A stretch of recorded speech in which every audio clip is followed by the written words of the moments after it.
Chapter 9. Three's a Crowded Mess. That night, it was Comet's turn to hardly sleep. He felt giddy, like a foal on hearth-warming's day who just saw a pile of presents. He turned and turned in bed, anxiously awaiting on Celestia to raise the sun. Would the armor custom fit his new set of golden armor? How much would it weigh? Would the mares dig it? So many thoughts ran through his head. Among them were of his parents. They would sure to be come and see him in his armor. Comet had missed them on his 4-month training spree, but he hoped to see him again. That's when his thoughts took a darker turn. How would she react if she saw him in his armor? She'd probably smile, and no, she wouldn't smile. She wasn't even able to see him. A dark expression overtook Comet's face as he tried to shove those thoughts aside. He was never going to think about her again. It wasn't his fault. No. He had to stop there. That was not something to reflect on today. Comet dipped into his vast store of willpower to shove those thoughts back into a chained box they had leaked from his mind. Those were thoughts that should never have been thunk. His good mood destroyed and his energy gone, Comet rolled over to shut his eyes firmly. However, to a trained eye, a single tear could be seen rolling down his cheek. Angel, for her part, had a rather vivid dream of 2 bat ponies yelling loudly. So loudly, others from caves in the upper levels could hear them. Angel buried her hoofs into her ears and shoved her face into her pillow. They were at it again. She hoped this time it wouldn't result in violence. A loud yell of pain told her otherwise. They had begun to fight physically now. Angel felt a horrible sadness, only found when parents fought, tear at her chest, and she began wailing into the pillow. The yells got louder, even as she dug her hooves in deeper. She didn't want to be the center of the argument again. Finally, Angel thought she felt a hoof on her shoulder, and she woke with a start. She spun her head around to see an empty barracks, and found no pony was there. Suddenly, scared beyond falling asleep again, she peeked under her bed and saw Comet lying there. "Hey, you awake?" she whispered to him. She didn't expect a response, but Comet opened one blazing red eye and fixed it on her. "What do you want?" he mumbled through his pillow. "I can't fall asleep. Can you?"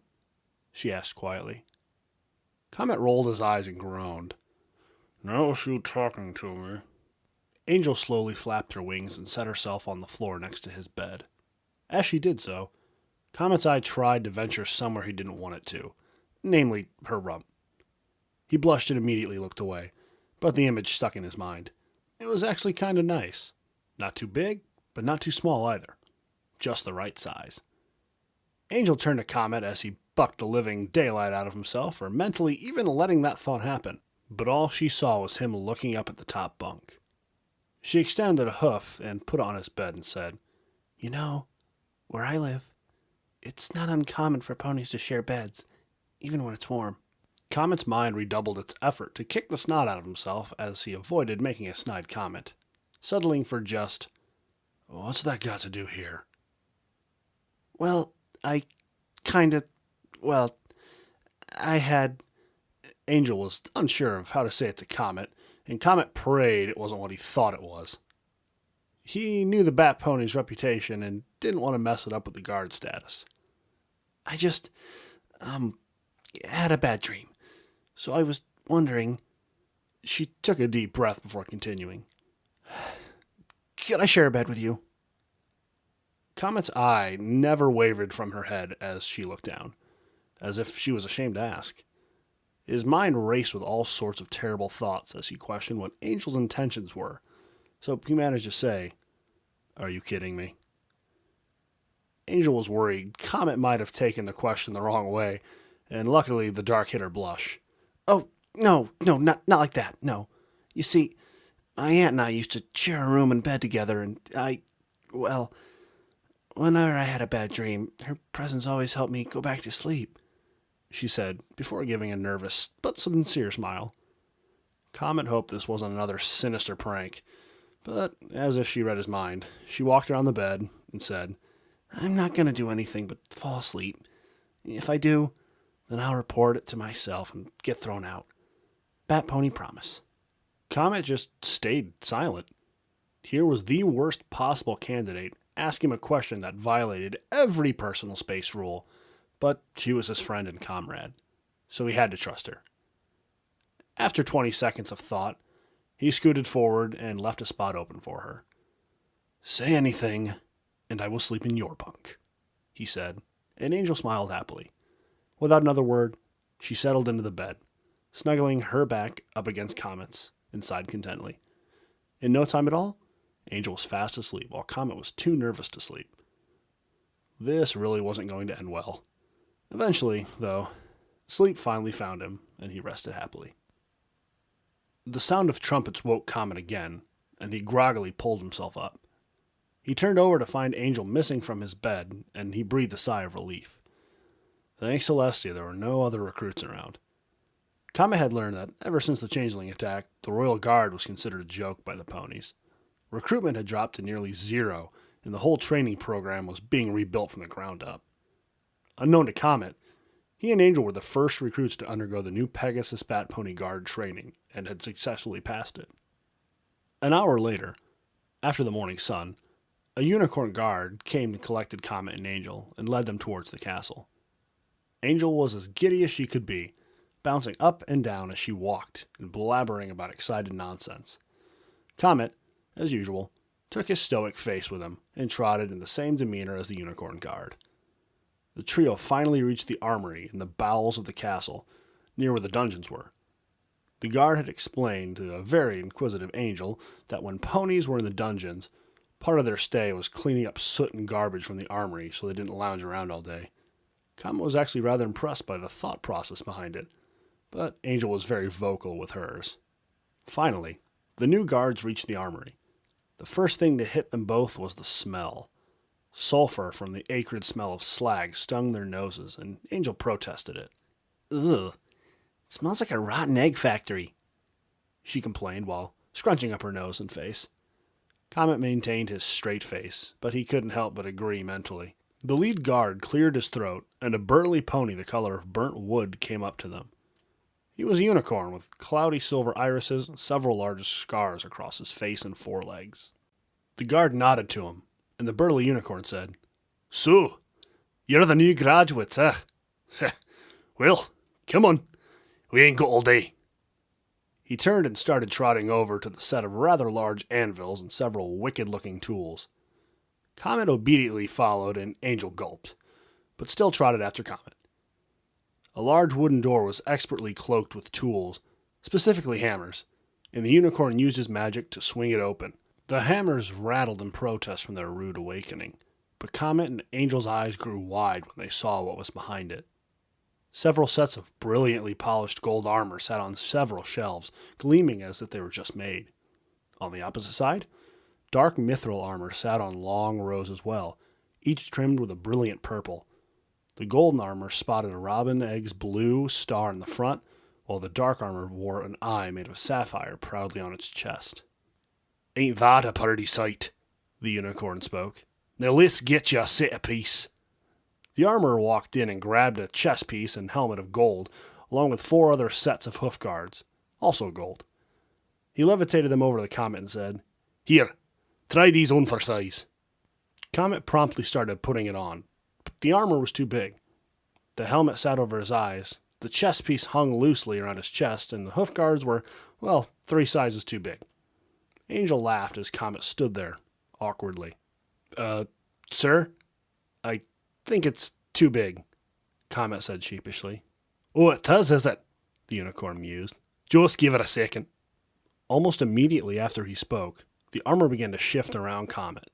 He felt it start to shrink, and soon the helmet fit perfectly. The chest plate was snug, and the hoof guards fit so well they felt like they weren't even there. Angel gasped and stared wide-eyed at him before stuttering. "Comet? Is that you?" Confused, Comet looked down to see that his ochre coat had turned a brilliant and flawless white. He spun his head around to also see that his tail was no longer long and brown, but short and a brilliant blue. "The armor's made to fit any pony. It also changes your mane colours and coat to those of the Royal Guard," the unicorn explained. Comet was amazed by the radical transformation, and even lifted his wings to see his cutie mark. It was still right there and almost blended in perfectly to his new color. About 15 minutes later, Comet was admiring himself in front of a mirror. He was very regal looking, tough, and amazing. The unicorn was having problems trying to adjust Angel's armor to fit her snugly since mithril wasn't as easy to manipulate as gold. He had thrown the helmet out since it was really only meant for stallions, but the rest of the armor was genderless. Angel squealed and refused to stay still since she was so excited, causing the guard to have to wait to adjust her armor accordingly. 15 more minutes of admiring himself. Comet heard Angel speak up and say, "That's real nice, Comet, but how about my armor?"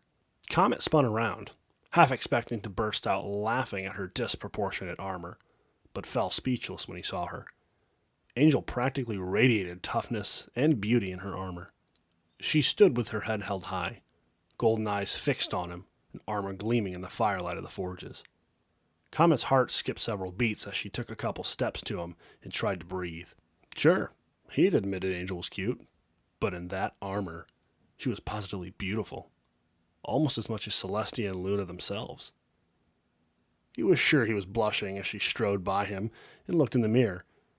Comet tried to work out a sentence, but the unicorn thankfully saved him. "Now ain't that a sight for sore eyes? You two look mighty fine in that armor," he mused, and a huge grin broke across Angel's face. Several long squeals and 3 complete turnarounds later, Angel had finally calmed down enough to thank the armorer and left with a still nervous Comet. Outside the armory, the unicorn guard was gone, but Shining Armor himself stood there and smiled at the two as they left.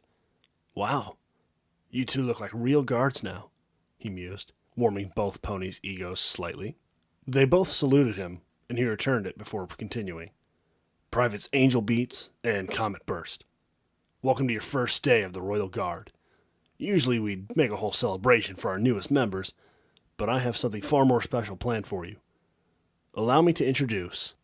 He turned and swept the hoof away to the staircase, and a griffin stood there, clicking her claws impatiently. She had bright gold eyes with white feathers that covered one of the eyes in a downward style. The tips of her feathers were lined in black, giving her an almost scaly appearance.